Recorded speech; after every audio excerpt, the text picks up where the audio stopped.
I love great conversations. Hi, my name is Angel Jones. Thank you for joining me on 12-minute convos where I help you create a brand of your own unique, real self. Listen in as I have conversations with amazing people from all over the world. Good night, Teri Wellbrock. How are you going on this wonderful, beautiful night? I am absolutely fabulous. How are you doing? I'm excellent, actually. It's a great pleasure to connect with you, Teri. Please tell us, what part of the world are you in right now? I am in Cincinnati, Ohio, in the United States. All right. And which of your talents is responsible for us connecting at this time? Well, you had reached out to me on LinkedIn because I started a podcast with a therapist friend of mine earlier this year in the early summer called the Healing Place Podcast. I have been on my own healing journey since I experienced a shift in 2013. Had a lot of trauma in my life and some post-traumatic stress disorder, and then again had this shift and now live a life of peace and joy and tranquility. And so we are putting a message of hope out into the world and through healing. That's great. It's great to hear that. It's great that the podcast is the tool that you're using to do that. Who did you learn that skill from, the podcasting side? Well, actually, we're fans, and we had listened to a couple of podcasts, and we thought, you know what, we can do this. I had started public speaking. I was invited to share my, as I like to call it, my story of hope at an event downtown Cincinnati after someone had heard my story. And so I kind of got the bug for speaking and wanting to spread this message of hope to as many people as I can. So I'm writing a book and doing the podcast and doing the public speaking. And again, just trying to let people know that there's hope in healing. So now that you've done that, and there are the obstacles that do occur in everything that you do to present the truth, right?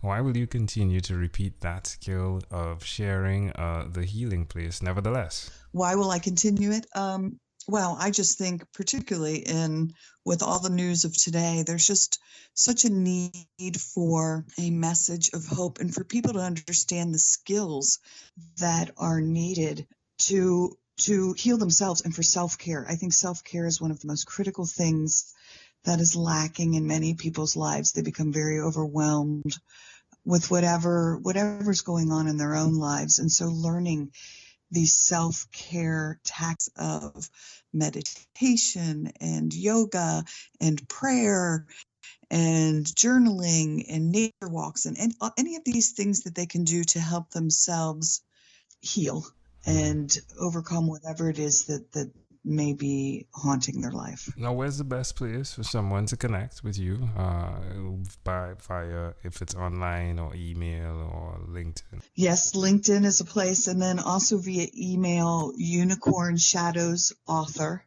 The name of my book is called Unicorn Shadows.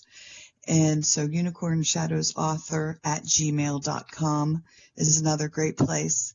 And we have a therapy dog, Sammy, and so we also have, Sammy has a website that we utilize, Sammy the Doodle, DOODLE.com, and so you can see our cute little Sammy dog picture and videos on there. Oh, sweet. And what's one other thing, Teri, you've done consistently over the last 3 years? Something I've done consistently, well, that would definitely be the self-care aspect. I started again, when I experienced this shift about 4 years ago, I started making it a daily routine for myself to start my day out in a positive, to set my intention for the day in a positive way. And so in the mornings, I will meditate for 20 minutes.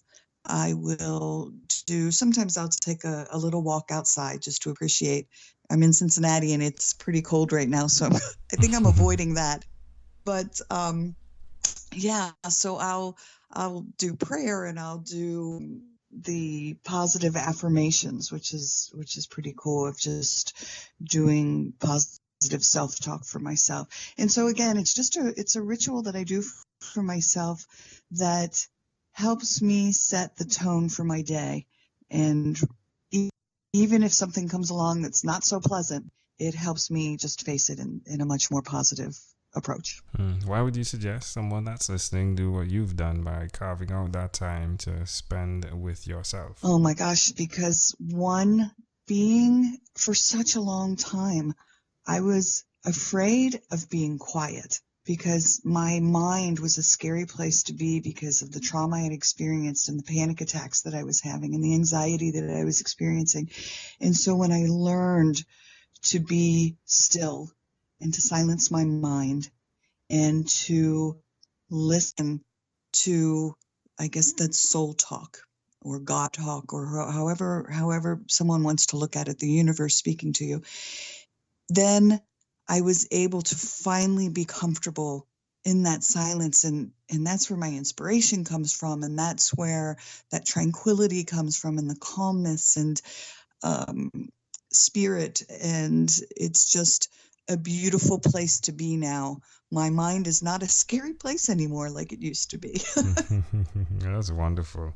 Well, amazing audience, you're hearing it live from Teri Wellbrock. Again, she is the podcast host of The Healing Place.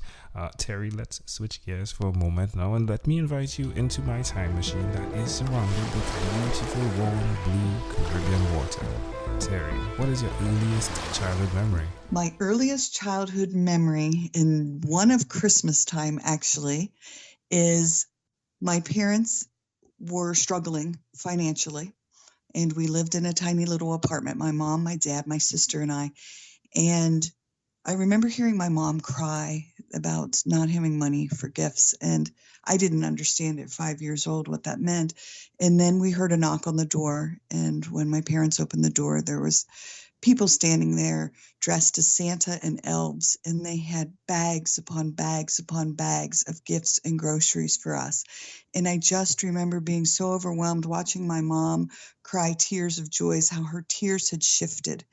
And I still can sense and smell the box of oranges that came in and see the baby alive doll that I had gotten, this beautiful little doll that I wanted.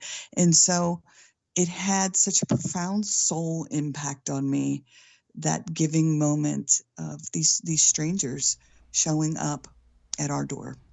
How old do you think you were at that point in time? I was 5 years old. Why do you think this memory is so clear? Or in fact, how do you see this memory connecting to who you are today? Oh, such a huge connection. I think my sister and I talk about it. She and I just recently flew to Orlando. We went to a writers conference down there for Hay House Publishing. And we actually talked about this on the plane and said that moment in time sticks with both of us. One, we absolutely love Christmas so very, very much because of that memory. But it also, I think, opened up my eyes to the power of giving, to the power of reaching out to other people in their hopelessness and giving them that little bit of hope. Teri, can I offer an interpretation to the thought picture you created in my mind? Sure. I love the idea of how it took tears to create opportunity to heal. Yes, that's beautiful and absolutely true. I think I had read something recently along the lines that those of us who have been through tremendous pain and tremendous heartache and difficulties, when we rise above and beyond that, it's amazing the strength and the perseverance and how much that we can accomplish in those tears, in that pain. And that's what I think my message that I want to give to people is that don't give up, and that there is hope in healing and there is hope in those tears. If we fast forwarded to when you were 12 years old, what was your favorite song? Anything by the Bee Gees. Yeah, hit me one song. Oh my gosh. Probably Staying Alive by the Bee Gees. It was 1978, so giving my age away. Yeah. Doesn't that connect as well, right? Like, it's a good thing you stayed alive, right? Oh, absolutely. Absolutely, yeah. You're all my children. Absolutely, yes. And I think that sticks with me so much because my best friend and I would just choreograph these songs at her house. And her house was a sanctuary for me. It was a safe place for me to be. And so I spent a tremendous amount of my childhood there laughing and doing these routines over and over and over. So we would play these songs over and over on our little 45 records. Love it. Well, Teri, we have arrived at our destination, but before we get off of this time machine, there is a small declaration form. So it's yes or no, possibly a bit more. We're going to have to go pretty quickly here. Are you ready, Teri? I am ready. Teri, have you chosen someone to pass on your skills to? Anyone willing to listen. Are you married? I am in a blissful relationship. Do you have children? I do. Ages 24, 21, and 11. Do you believe in God? I do believe in God, very much so. Do you have an inner circle of friends? I have many various circle of friends, from church friends to high school friends to neighborhood friends, yes. Do you watch TV for more than 3 hours a day? I do not watch TV hardly at all. All right. 3 hours a week is probably better. Yes, usually if I catch a Sunday football game, yes. All right. And what about screen time? The phone and or the computer, is it more than 8 or less than 8 hours a day? I would say I try to contain myself to less than 8 hours a day, but I am a Facebook addict.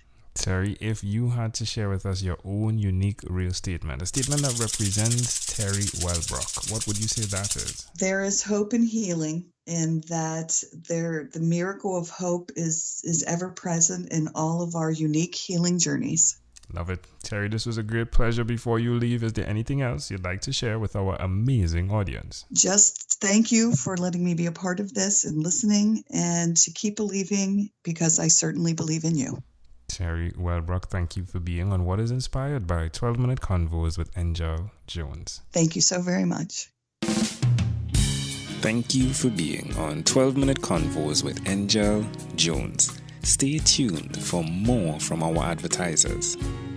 Diabetes is a mountain pandemic. It's a disease that's not acute but chronic.